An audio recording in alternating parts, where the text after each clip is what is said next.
कहानी का शीर्षक है तिरस्कार। घर में मेहमानों का आना शुरू हो चुका था।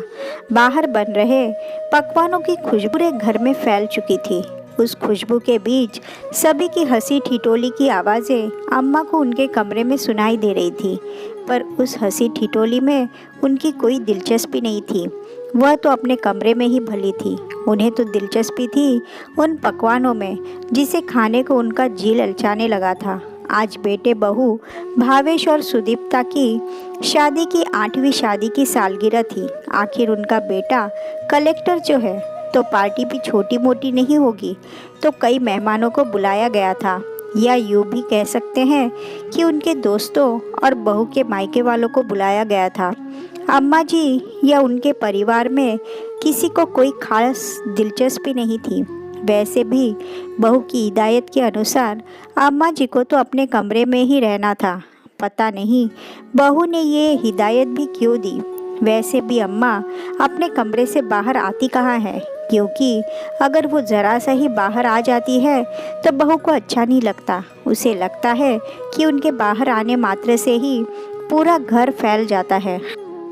शायद उसके इस चमकीले सुंदर ईंट गारे के घर में अम्मा ही अकेली पुरानी वस्तु थी, जो उस घर में उस जिद्दी दाग धब्बे की तरह थी जिसे हटाना तो हर कोई चाहता है, लेकिन फिर भी वो अपनी छाप उस जगह छोड़ ही देता है। और अम्मा जी को घर से निकाले तो उनकी इज्जत पर धब्बा पड़ जाए।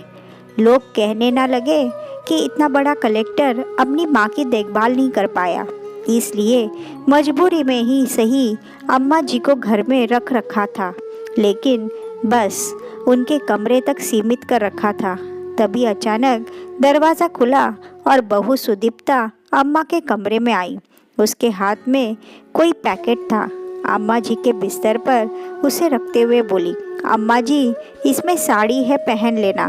कहीं कोई भूले चुके मेहमान कमरे में आ गया तो आपकी साड़ी को देखकर हमारी इज्जत तार तार हो जाएगी।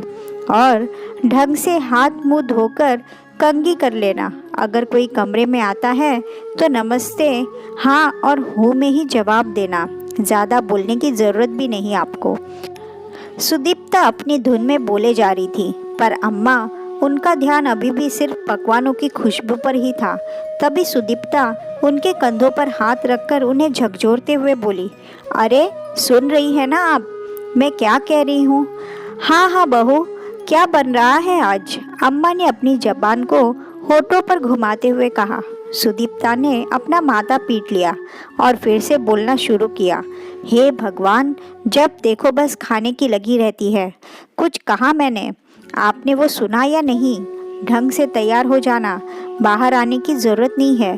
कोई आए तो हाँ और हूँ में ही जवाब देना, इसके अलावा कुछ बोलने की ज़रूरत नहीं है। सुदीप्ता एक बार फिर अम्मा को उंगली दिखाकर समझाते हुए बोली। अम्मा ने हाँ में सिर हिला दिया और इतना ही कहा, बहू बहुत भूख लगी है, कुछ खाने को दे दे। सुबह सिर्फ एक कटोरी दलिया खाया था। सुदीप्ता ने उन्हें घूर कर देखा, जैसे पता नहीं अम्मा ने उससे सारी संपत्ति मांग ली हो, और फिर कमरे के बाहर चली गई।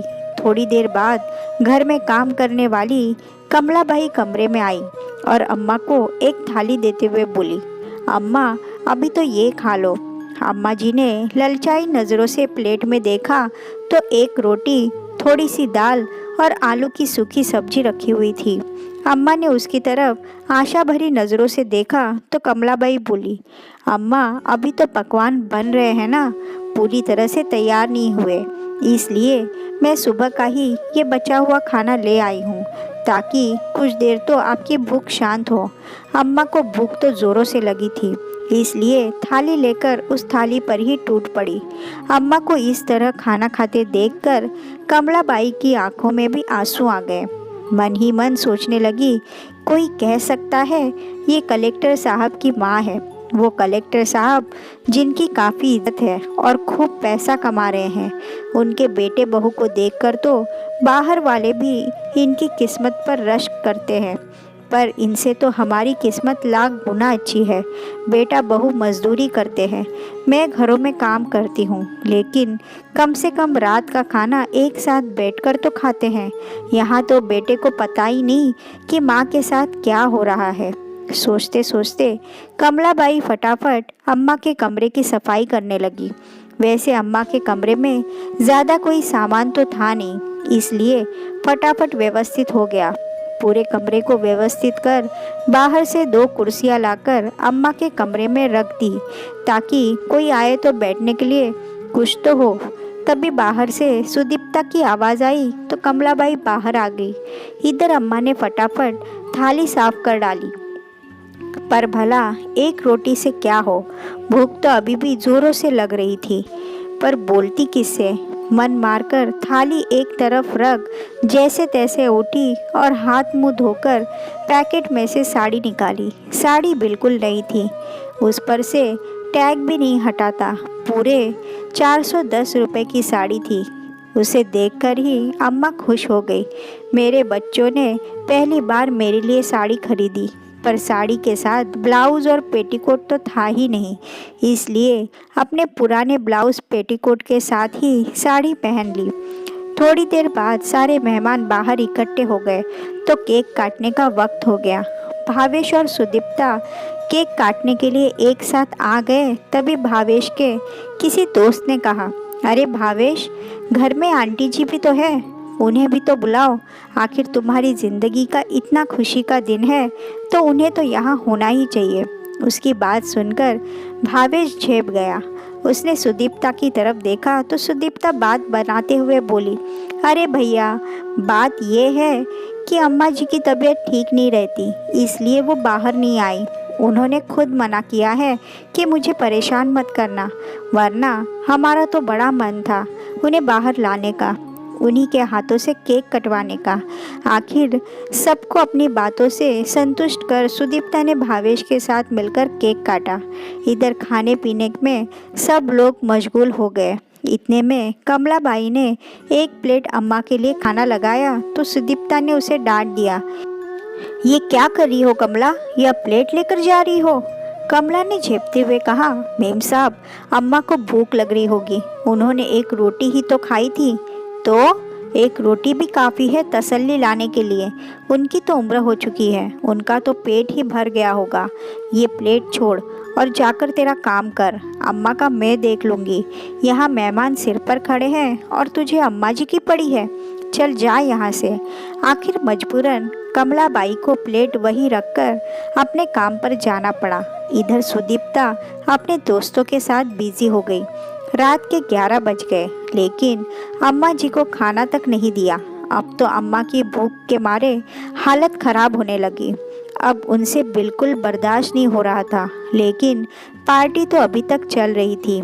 लेकिन जब बिल्कुल बर्दाश्त नहीं हुआ तो आखिर मजबूरी में ही सही वो उठकर अपने कमरे से बाहर आ गई। उन्हें बाहर देखकर भावेश का मूड खराब हो गया। वो धीरे से सुदीप्ता पर बिगड़ते हुए बोला, सुदीप्ता, तुमसे कहा था ना मैंने, ये अम्मा बाहर क्या कर रही है, तुम्हें मेरी इज्जत का बिल्कुल भी ख्याल नहीं है, अंदर लेकर जाओ अभी के अभी। सुदीप्ता फटाफट अम्मा के पास गई और उन्हें अंदर धकेलते हुए बोली, अम्मा जी, आप बाहर क्या कर रहे हो, आपकी तबीयत खराब है ना, चलिए अंदर चलिए, आराम कीजिए। लेकिन अम्मा भूख से तड़प रही थी तो सबके सामने ही बोल पड़ी, बहू, मुझे बहुत ज़ोर से भूख लगी है, कुछ खाने को दे दे। उनकी बात सुनकर सब लोग हैरानी से अम्मा की तरफ देखने लगे। इतने बड़े कलेक्टर की माँ अभी तक भूखी प्यासी बैठी है, जबकि कलेक्टर साहब सबको पकवान खिला रहे हैं। कुछ लोग दबी जबान से बात करने लगे। कुछ बातें भावेश और सुदीप्ता के कान तक भी पहुंची। आखिर अम्मा को अंदर ज़बरदस्ती खींचते हुए ले गई। ज़बरदस्ती उन्हें उनके पलंग की तरफ धकेलते हुए बोली, खबरदार जो आप बाहर आई तो मुझसे पूरा कोई नहीं होगा। शर्म नहीं आती अपने बेटे की इज्जत इस तरह से उछालते हुए? क्या बताना चाहती आप लोगों को कि हम आपको भूखे रखते हैं? आपसे तो मैं बाद में बात करूंगी, पहले जो बाहर आप रायता फैला कर आई है उसे तो समेटूं। कहकर सुदीप्ता बाहर आ गई और बाहर आकर सबके सामने ही कमलाबाई को बोली, कमलाबाई जल्दी से अम्मा को एक प्लेट खाना लगाकर दे दो। अम्मा भी ना जब से बूढ़ी हुई है तब से भूल जाती है, अभी शाम को ही उन्होंने खाना खाया था। सुदीप्ता ने बात को घुमाने की कोशिश की। कमलाबाई फटाफट एक प्लेट में खाना लगाकर अम्मा को देने गई तो देखा कि अम्मा रो रही थी। कमलाबाई को देखते ही अम्मा बोली, देख कमला, बहू ने कितनी ज़ोर से धक्का मारा है मुझे, मेरे हाथ पर चोट लग गई। रोते रोते अम्मा ने अपनी चोट कमला को दिखाई जिसमें से खून रिस रहा था। कमला अम्मा के पास बैठते हुए बोली, काहे बर्दाश्त करती हो अम्मा जी, भला आपके पास क्या कमी है, फिर आप बेटे बहू की मोहताज जानती हो कमला। गांव में मेरे पास ज़मीन जायदाद सब कुछ है, चाहूँ तो आज अपने लिए नौकर रख सकती हूँ, लेकिन परिवार तो चाहिए ना, मैं अकेली क्या कर लूँगी। वहाँ की खेती बाड़ी से जो भी पैसा आता है वो सब भी तो बेटे बहू रख लेते हैं। ये दोनों अच्छे से जानते हैं कि इनके अलावा मेरा कोई भी नहीं है, तो आखिर मैं कहाँ जाऊँगी। इसलिए ये लोग मेरे साथ। कहते कहते अम्मा की रुलाई छूट गई। अम्मा, पति के बगैर बेटे को पढ़ाकर कलेक्टर बना सकती हो, अपने दम खम पर पूरी ज़मीन जायदाद को संभाल सकती हो, और आप कह रही हो कि आप क्या कर सकती हो। आपके इतने बुरे दिन तो नहीं आए कि आप रोटी के लिए मोहताज हो जाओ।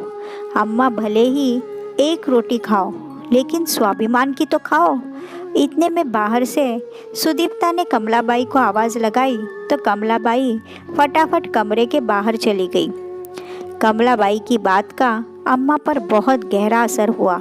काफ़ी देर तक आंखों में आंसू लिए वो उस खाने की प्लेट को देखती रही, लेकिन ज़ोरों की भूख लगी होने के बावजूद भी उन्होंने उस प्लेट को छुआ तक नहीं। थोड़ी देर बाद कमलाबाई प्लेट लेने कमरे में आई तो देखा कि खाना ऐसे की ऐसे ही रखा हुआ था। अम्मा बस छत की तरफ निहार रही थी। कमलाबाई ने पूछा, क्या हुआ अम्मा, आपने खाना नहीं खाया? नहीं चाहिए मुझे ये तिरस्कार की रोटी, ले जा इसे वापस। कमलाबाई ने अम्मा को मनाने की कोशिश की, लेकिन अम्मा ने खाना खाया तक नहीं। तब तक बाहर पार्टी भी ख़त्म हो चुकी थी। सुदीप्ता और भावेश भी कमरे में आ गए और आते ही अम्मा पर चिल्लाना शुरू कर दिया। क्या ज़रूरत थी आपको बाहर आने की? थोड़ा सा भी मेरी इज्जत का ख्याल नहीं था आपको? आपको सब कुछ मुफ्त में मिल रहा है तो कद्र नहीं है। एक खाने के पीछे इतना बवाल कर दिया। लोग दबी जुबान कैसी बातें बना रहे थे। अगर ऐसा ही चला तो आपको वापस गांव भेज देंगे, फिर रहना अकेले। इतने में सुदीप्ता की नज़र खाने पर पड़ी। लो, जिस खाने के पीछे इतना हंगामा किया वो प्लेट तो ऐसी ही भरी पड़ी है।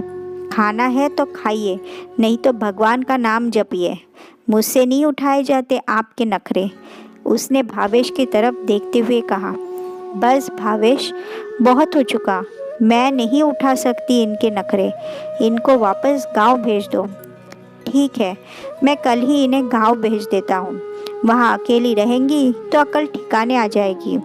भावेश ने उसकी हाँ में हाँ मिलाते हुए कहा और दोनों कमरे के बाहर आ गए। भावेश ने दूसरे दिन ही अम्मा को गांव भेज दिया।